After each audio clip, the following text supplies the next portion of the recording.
Breaking news. Breaking news. Breaking news. République démocratique du Congo.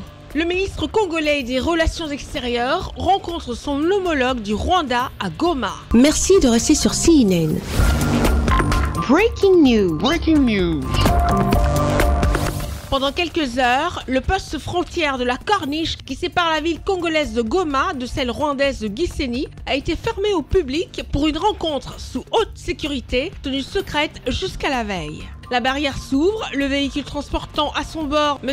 Olivier Nduhungirehe, ministre des Affaires étrangères du Rwanda, et son équipe franchissent le poste frontière de la Corniche. Une poignée de main franche avec un haut gradé de l'armée congolaise, suivi d'un échange très court avec la ministre d'État, ministre des Affaires étrangères de la RDC, Mme Thérèse Kayikwamba. Les relations entre les deux pays sont extrêmement tendues. La progression des rebelles du M23, soutenus par le Rwanda, continue dans l'est de la RDC, sous l'égide des Nations Unies et de l'Angola. Les deux ministres des Affaires étrangères ont néanmoins accepter cette réunion dont l'objectif est de créer ensemble un système de la surveillance de la situation sécuritaire. Aujourd'hui, c'était le jour pour le lancement de ce mécanisme ad hoc renforcé qui a été présenté avec 18 officiers angolais, 3 officiers de liaison congolais et 3 officiers de liaison rwandais.